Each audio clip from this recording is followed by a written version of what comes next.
Պարոն Ղազարյան, բայց զուգահեռ նաև ասել եք, որ բարձրացնելու եք կամ հարցնելու եք նրանց դիրքորոշումը իմպիչմենտի Այո, անպայման, բա նամակս բերել եմ, ասում եմ իմ նամակին ինչի չեք պատասխանել, հենց էդ է ասում, ասենք մի խորհրդական, մի օգնական, մի գործավար ունի, Լետի Ռուբինյանն են, Հակոբ Արշակյանը вообще մի եկա կոլեկտիվ հավաքի գլխին։ Դրա ազգային ժողովի կայքում որ նայեք, էլ խորհրդական, էլ ռեֆերենտ, էլ օգնականներ, ինչ ասես ունի, ասենք մի քաղաքացու նամակի չեն պատասխանում։ Պարոն Ղազարյան, բայց դե պատգամավորները արդեն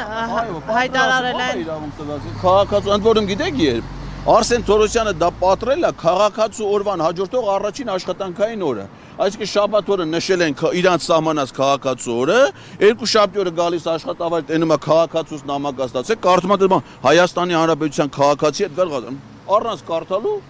պատռում է քաղաքացու ստացված նամակը։ Ղազարյան, բայց ըստ էության լրացավ այն ժամկետը, որը ուղղված էր խորհրդարանական խմբակցություններին, 10-օրյա, հիմա փաստացի նախաձեռնողներն են, հա, վարչապետի թեկնածու առաջադրելու, եթե այո,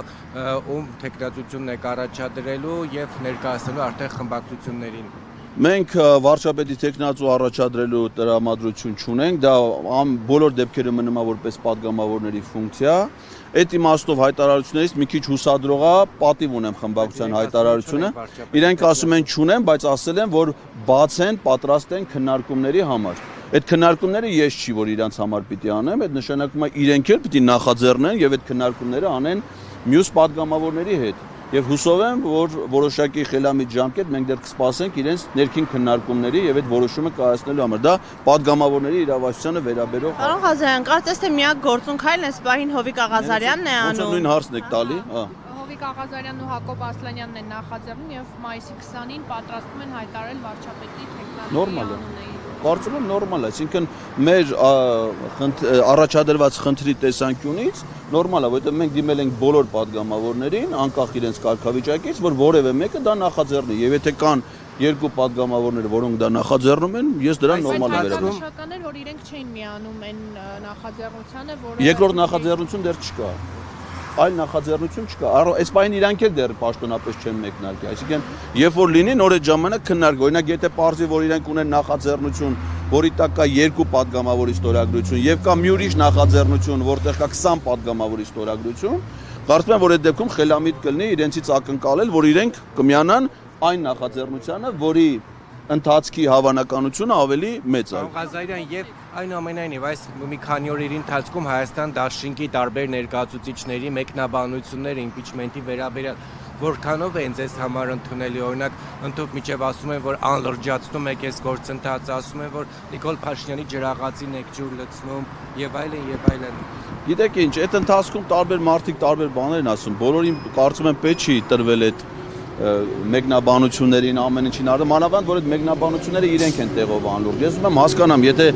մի բան վերաբերում է պատգամավորի իր պարտականությունների կատարման սահմանադրական կարգավորում են, դրա անլուրջը ո՞րն է։ Ոնց կարա դա համարվի։ Չեն ասում, որ չեն անում, ասում են, որ այս պահին նախադրյալներ չկա։ Դե որ պահին կա, 2022 թվականի օգոստոսի 2-ից իրենք դա անելու իրավունք ունեին։ 2022-ից մինչև հիմա որ չեն արել։ Ոչ մի անգամ դրա նախադրյալները չի եղել, այն որովհետև այն նախադրյալները, որ իրենք վկայակոչում են, դրանք բազմիցս եղել են, ասում են փողոցում լինի անհրաժեշտ թվով մարդ։ 2022 թվականի սեպտեմբերին հլիշեք ինչքան մարդ էր հավաքված։ Հիմա Ռոբերտ Քոչարյանը ձեզ ուղիղ ասել է, որ իմպիչմենտին իրանց դաշինքը չի միանալու։ Ռոբերտ Քոչյանը դա չէր կարող ասել, որովհետև Ռոբերտ Քոչյանը ազգային ժողովի պատգամավոր չի։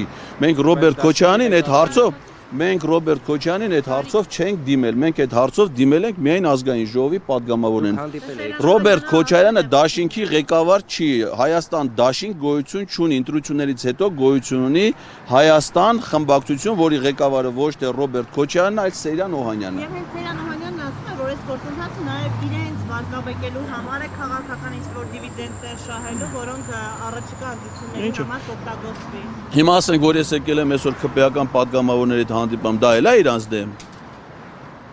Հələ մատ հարցնենք էլի Սեյրան Մուշեղիչին, ասենք։ Մտավախությունը ո՞րն է ըստ ձեզ, իրենց մտավախությունը, որ հայտարարության տեքստ են տարածում, իրար կիսվում են այդ հայտարարության տեքստով բոլոր պատգամավորները։ Ո՞րն է մտավախությունը իրենց այս բան, ինչով է առնչվում խնդիրը իրենց իմպիչմենտ։ Դե փաստացին է, որ իրանք ըստ էության չեն նախաձեռնում դրա գործընթացը։ Ինչ հարցում եք թե ինչու, բայց այդ նամակը Ես չեմ կարող ասեմ, այն մոտեցումները, որ իրենք են նշել իրենց հայտարարության մեջ, ինձ համար սկզբունքորեն անընդունել են։ Ես տպավորություն ունեի, որ այդ հայտարարության տեքստը իրենց համար գրել է իրենց թշնամին։ Որտեւ ասենք այնց պատճառաբանություններ են նշում 8 հոգի ավանսով падգամավոր ես պիտի իրենց համար բերեմ, հետո մի հատ 20 վերջնահաշվարկ, դրա հետ միասին ասես մեծ թվով մարդիկ, ասենք դες բան ամբողջ խմբակցություն նստում են այդպես բանը գրում։ Հələ մի հատ իրանց էլ բերենք, նոր ասենք, որ իրանց բերելու դժվարություն ունենք, բայց ոչինչ։ Բոլոր դժվարությունները կարծում եմ հաղթահարել են եւ կհաղթահարենք։